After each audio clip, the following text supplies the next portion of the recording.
Alright, you two. This is the moment the fandom has been waiting for. Just relax and let the music take you. Round and round, let the city turn. Party in the hills, we can party in the burbs. Huh? You two feeling it? Look, I'm sorry to say, but if you can't fuse to this, then you're the problem here. Let it burn, champagne in my... This played out much better in my fanfiction. So when I did my 10 things I want to see in Steven Universe Future video, I asked you guys to tell me what you wanted to see as well. And by far the most popular request, aside from Stretch Heartstrong making a comeback, was a major Peridot appearance. Or more specifically, a Lapidot appearance. Now, I've been extremely transparent with a lot of my opinions in these videos. My favorite episodes, my favorite characters, popular and unpopular takes, my love of all things Pumpkin, Pearl, and Peridot, but one thing I rarely ever bring up is my opinion on certain ships. Some of the more typical ones like Steven and Connie or Ruby and Sapphire are really cute and really easy to get behind because they come with lots of canon material to back them up. Some of the more obscure ones like Pearl and Volleyball or Steven and Spinel are definitely unique when you see what the fandom can cook up with them. And then you have Lapidot, which is... well...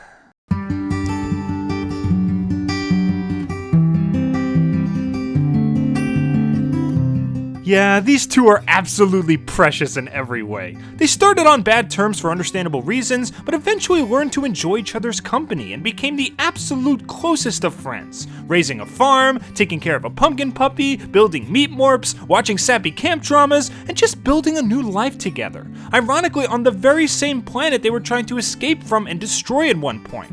Any episode with them together is either relentlessly adorable or emotionally gripping, and I bought my cruise ticket for this ship extremely early on. But as far as a Lapidot fusion is concerned, while part of me would be 100% floored to see such a development, another part of me thinks it might be a little too late for something like that. Not only with Future's huge emphasis on Steven's problem specifically, but because of a massive missed opportunity within the original series, which I'm definitely going to talk about. Either way, the doors of possibilities are still wide open, so a potential Lapidot moment might still be in the cards. And as usual, I've been having some thoughts on what kind of story would be ideal for these two, and what exactly would occur. Where would they go? What would they do? Would they make something entirely new? Well, let's hurry up and get to the point already before I lose all of you. Let's discuss Lapidot, or maybe not. Let's start at the beginning by looking at the Lapidot relationship in its entirety. And similar to my volleyball video, there will be talk of some touchy subject matter like Lapis's past abuse, so just a fair warning. Lapis's story begins with her getting trapped on Earth during the Gem War and poofing from a bismuth blow to the back. This leads to her getting captured, sealed away in a confined space, and interrogated for information. But thanks to Steven's kind actions and some literal spit and polish, she was able to spread her wings and fly right back to homeworld. Only to be captured, sealed away in a confined space, and interrogated for information a second time. I guess you could say this was a mirror of past events? That was a terrible joke and I feel terrible for making it. I'm gonna go sit in the corner now because I'm a bad boy, I'm so sorry. Anyway, it's after Lapis's second capture that we get her first true interactions with Peridot. And let's just say they got off to a rocky start. According to previous writer and current director for Steven Universe, Joe Johnson, Peridot actually acted as Lapis's interrogator while she was taken prisoner. This means that Peridot herself used any means of verbal torment, and possibly other methods, to extract the needed information from Lapis, like squeezing the water out of a sponge. We never got to witness any of this because, you know, the show was always tied to Steven, but it's an interesting little nugget of information, especially when you see what their relationship becomes later on. For the next part of the story, you know how it goes. A slice of pie and a Cheeto walk into a bar, or spaceship, touchdown on Earth with Lapis in tow, try to capture Steven and the gems, fail because of an awesome song, Lappy's forced to stay, Perry got away, and then finally the two of them reunite in the episode Barnmates. Now I'm sure that when everybody first saw Lappy's behavior in that episode, they probably thought the same thing I did. Mean. And yeah, she was being mean, and honestly a little hard to watch at times. But at the same time, you gotta take context into account here. 6,000 years trapped in a mirror by Homeworld, getting cracked by retreating enemies, getting kidnapped by Homeworld again and used as an informant, getting kidnapped a third time after the ship crashes, and finally trapping Jasper under the ocean for months. Now put yourself in Lapis's shoes. Or lack of shoes. After all your torment and abuse, after constantly feeling trapped no matter where you go, after all of Steven's talk about things being different and the Earth constantly changing and giving you the choice to stay, you find out that your previous captor and interrogator is now your new roommate. You wanted to get a fresh start in a new location with plenty of new experiences, and yet here's a familiar chunk of your old life which constantly reminds you of all that torment you just got away from, just by the sound of her voice. I've never been in this kind of situation, and even I can understand where that anger is coming from. It's the same kind of ballpark where I would put Spinel and even Pink Diamond. Her actions are not at all justified, but the origin of her emotions are completely understandable. But by the end of Barnmates, thanks to some more words of wisdom from Steven, it's clear that she's willing to give Peridot a chance and even show some concern for her safety. Peridot. Are you okay? And it's here where a new chapter in both of their lives finally begins. After going through her own little Earth epiphany, Peridot can act as a guide and mentor to Lapis, passing on the teachings that Steven and company have instilled in her, and taking the next logical step in her development. And Lapis, after finally opening up, can see firsthand that it's possible for old places and even old enemies to turn a new leaf and change with time. While we sadly don't get a lot of screen time between these two, the ways in which they grow together are extremely evident all throughout the series. The first time we see them together after Hit the Diamond is in the episode Beta, where we get a taste of their interest in art, aka Meepmorps. This already gives us a nice little window into the chemistry these two have, and the amazing things they can create together. Heck, just the concept of Meepmorp in general is a combination of an idea Peridot had and a name that Lapis came up with, two parts working together. Not to mention that spending time with Peridot has not only helped Lapis to drift away from her previous mindset, but also her pre-established purpose. Lapis Lazulis are intended to be terraforming gems, which rip planets apart and destroy whatever gets in the way of progress. But as shown by the duo's collaborative pieces in this episode, Lapis is more happy using her powers to create instead of destroy, something that would have never happened if not for Peridot's guidance and silly ideas. And of course, in Gem Harvest, they take up the classic bonding activity of raising a pet together. I've already gone into detail about how important Pumpkin is to both individual characters, but she can also be seen as a symbol of the unity they share. Their farm is a vision that would not have become reality if not for both of their skills and participation. Peridot organizing the seeds and tilling the land with her tractor, and Lapis irrigating the land with her waterbending. Sure, it was Steven's spit that eventually brought Pumpkin to life, but the environment which gave the seed the chance to grow was all Lapidot's doing. And to have a living embodiment of their shared dream and teamwork, one that they raise and care for together, makes for an even bigger show of their relationship than if they just adopted a normal dog or cat. I just wish their other vegetables were capable of showing them love as well. Such a tragic life they lead. What's the point of corn? I thought that I heard corn laughing. Even in episodes where they don't interact, it's made clear just how much they mean to each other. One of my favorite little Lapidot touches is in Season 4's episode Kindergarten Kid, where Peridot makes her first bubble and sends it off. She asks where does it go, Steven says it's going home, and we see the bubble appear in a shot showing the inside of the barn, and Lapis just giving it a quick glance. While this scene is clearly meant to be funny, and it definitely is, it's also kinda heartwarming in a way. The framing of this shot makes it clear that Peridot's definition of home is not just her little sector of countryside, but also Lapis. Like it wouldn't feel like home unless Lapis was there. Maybe I'm reading into it a little too much, but if that was intentional, that's really beautiful. So up to this point, it's clear that these two have a very close relationship, and a lot of people like me were hoping to maybe see a fusion in their future. And with a certain cluster of episodes after the Homeworld arc of Season 5, it seemed like our wish was finally going to come true. And in the end, what wound up happening was a big bulbous ball of nothing. I mean, the setup of the separation arc between these two reminded me so much of the 4-part Amethyst vs. Jasper arc which led to Smoky Quartz, and the fact that they didn't conclude such a drastic shift in both characters with a fusion really confuses me. Let's take a quick peek at these 4 episodes to show what I mean. Raising the Barn offers us a big window into what the Lapidot relationship is like behind the scenes, and this is why I brought up the whole Peridot interrogator thing very early on. While the first interaction between these two involved Peridot forcing information out of Lapis by any means necessary, their current relationship shows the exact opposite, where Peridot is actually trying to be as careful as possible with her language and actions in an effort to not hurt Lapis any further, basically going from borderline verbal torture to padded safe speech. And if you look close in other episodes, you can see small glimpses of this behavior from Peridot, like in Beta where she tells Amethyst to not use the J word around Lapis, or in Back to the Moon, where Amethyst's mere mention of playing prisoner compels Peridot to grab Lapis's arm and shoot her a look like, EJ on the Isner prey. To a certain extent, this is very sweet. Peridot wants to make sure that Lapis is as comfortable as possible, and even sacrifices her own happiness and well-being in order to do so. It's a complete 180 from what their original relationship was like. But at the same time, it can also be a double-edged sword. Safety gating Lapis from all forms of change, while well-intentioned, was pretty much guaranteed to fall apart eventually. When you try to keep everything in someone's life super consistent, eventually a huge unavoidable change will come up. And when it does, it'll be extremely hard for them to cope with it.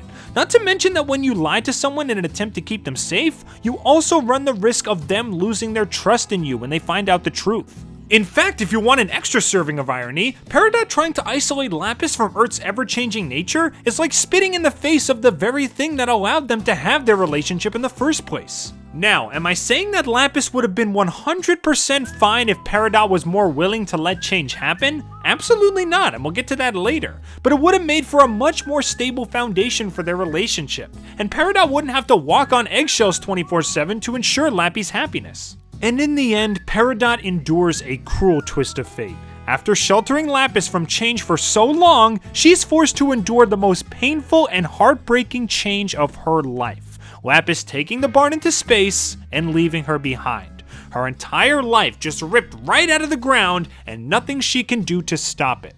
A perfect example of how change is inevitable and trying to keep it away is a fruitless endeavor in the end. Then we get back to the kindergarten, which pretty much speaks for itself. Peridot is suffering from full-on depression in this episode. Fetal position, down in the dumps, sitting in the bathroom for hours listening to country music level depression. All brought along by the disappearance of her perfect piece of countryside. That speaks more volumes about how much she misses Lapis than I ever could. Also, Crewniverse, please never show Peridot this depressed again. My heart is just barely holding together with the power of flex tape. I really don't think I could take another episode like this. In addition, it also shows that in Peridot's effort to keep Lapis content, she's been neglecting her own personal problems. She flat out stresses that she feels a general feeling of hopelessness on a day-to-day basis. But instead of tackling her problems at the source, which they finally end up doing in this episode, she likely devoted most of her time to making sure that Lapis feels alright. Again, a noble and sweet gesture, but very damaging to her own life. And when she finally does take the time to tackle her internal problems, she winds up a lot happier in the end. A lesson that I'm sure she's gonna take to heart. So within these 2 episodes, she learns not to overly shelter the ones you love, and to dedicate time to your own well-being and mental health. But that only covers one half of the pairing. What about Lappy? Well, in Can't Go Back, we see that she didn't travel too far at all and just settled on the moon, spying on all her friends from afar. I can't decide if that's cute or creepy, so I'm not gonna. Anyway, I could see some people thinking of Lapis running away again as character regression, but I don't see it like that at all. Despite Steven's assertion that Lapis is now free on Earth, the truth of the matter is that her fear has been keeping her prisoner all this time, and almost every episode starring her has involved her overcoming small pieces of her fear one by one. Overcoming the fear of Earth, which was once a terrifying battleground. Overcoming the fear of her old enemies which captured and tortured her. Overcoming the fear of ending her own destructive outlet that she adopted after all the pain she received. And she managed to tackle every single one and come out stronger. And now we have the final leg in her journey of overcoming her fear. The root of all the suffering she's endured throughout the series. Homeworld. It's definitely the biggest hurdle she'll ever have to jump. And honestly, I think a little bit of relapse is understandable. You can't always expect the road to rehab to be a straight shot upwards. Sometimes you're gonna stumble and fall, which is what Lapis is doing here. And the constant coddling from Peridot didn't exactly do much to help. But eventually she gets over her fear, conquers her last demon, and arrives back on Earth. Leading us, of course, to... Now, given everything I just said, wouldn't this episode be the perfect moment for a Lapidot fusion to occur? Peridot learned the dangers of keeping a friend away from change. Even if it's for their safety and well-being, it leads to dishonesty and handicapping. And in the end, she was forced to endure a change so big that it made her spiral into depression. But in the process, learning that it's important to take care of yourself as well as others. Lapis learned that nothing can come from running away from your problems. And thanks to Peridot and company, she now has something worth staying and fighting for, which she eventually realizes. All the time they spent together, all the pain and loneliness they suffered while apart from one another, the fact that neither of them have had a loving, consensual fusion in their lifetime. The time is right, the cards are in place, so just do it! Just do it! Do a dance and fuse! You learned a lesson, you missed each other, so just do it!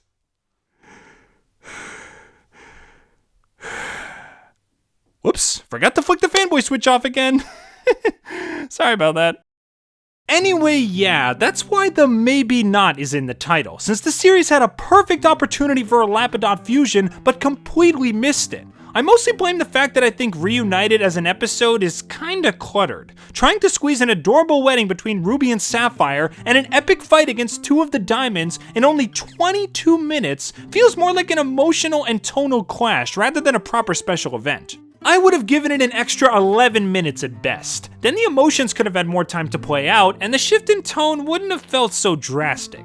It also would have given time for Lapis and Peridot's reunion to have a little more breathing room. Their first interaction would go the same as before. Lapis would be kinda nonchalant and laid back with a simple, hey.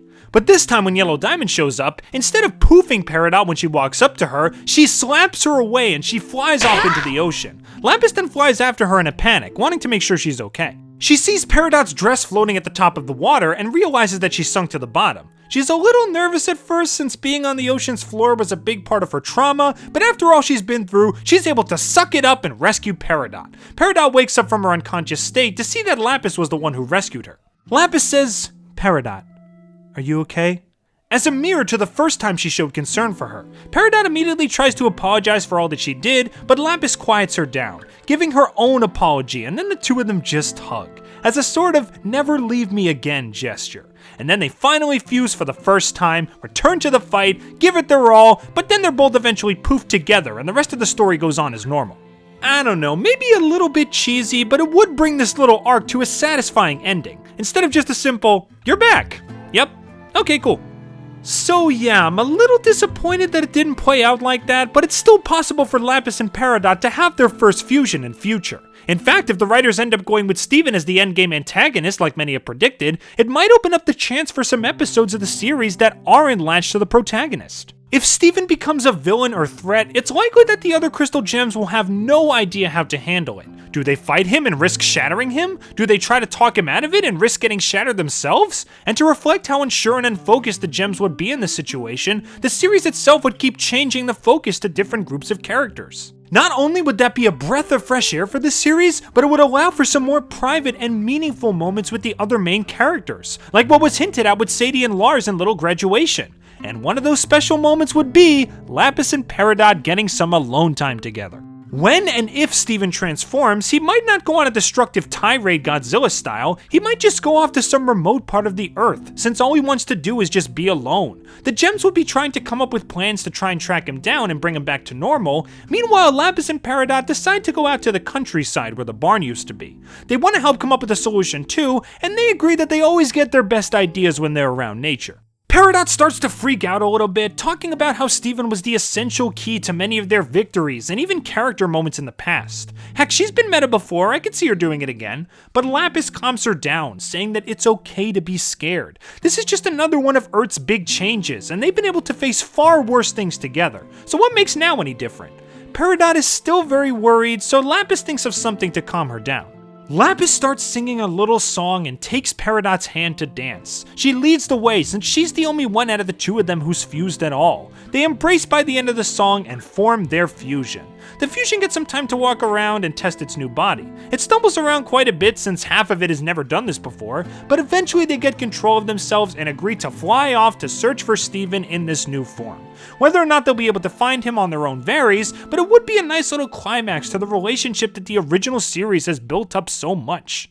If this 6-page script didn't give it away already, I'd be pretty excited if this kind of thing did happen in the show. While I think they sadly missed out on their best chance in the original series, that doesn't mean that the idea of a fusion is completely out the window. Future has surprised me a lot of times with the stories they decide to tell, so why give up hope now? There's still plenty to come and plenty to explore, and if the relationship between these two gems is somewhere on the table, you can bet that I'll be the first one to cheer. Or maybe the 2nd or 5th or 17th, I don't know. My videos take a while to come out, just bear with me here. Well, that's all I've got for you today. Tell me your stances on a possible Lapidot fusion, and subscribe for more Steven Universe and cartoon content headed your way. Thanks for tuning in, everybody, and I hope to see you all real soon.